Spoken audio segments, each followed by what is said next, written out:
हमें एक function f दे रखा है जो रियल सेट से रियल सेट पर डिफाइन है और ये एक डिफरेंशिएबल फंक्शन है।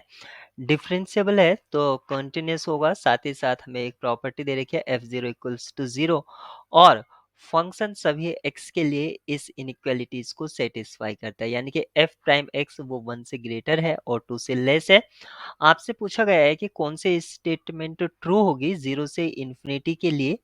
तो इस इनइक्वालिटी को अगर मैं इंटीग्रेट कर देता हूँ, यानी कि फंडामेंटल थ्योरम ऑफ कैलकुलस अगर मैं इसमें अप्लाई करता हूँ, तो अगर मेरा कोई वेरिएबल ऑफ इंटीग्रेशन इस इंटरवल से आ रहा है तो मैं उसको लिख सकता हूँ 0 से t D T less than 0 से t f prime x D T less than 2 0 से t डी टी, और ये हो जाएगा t less than F T less than 2t।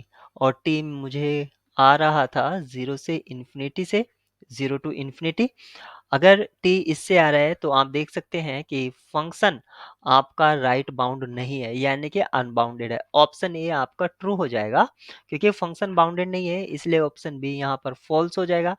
Function अगर पीरियोडिक होता है तो वो किसी न किसी वैल्यू से बाउंड होता है, तभी वो अपनी वैल्यूज रिपीट कर सकता है। रिपीट तभी करेगा जब कुछ सर्टेन वैल्यू के बाद फंक्शन रिपीटेशन करने लगे।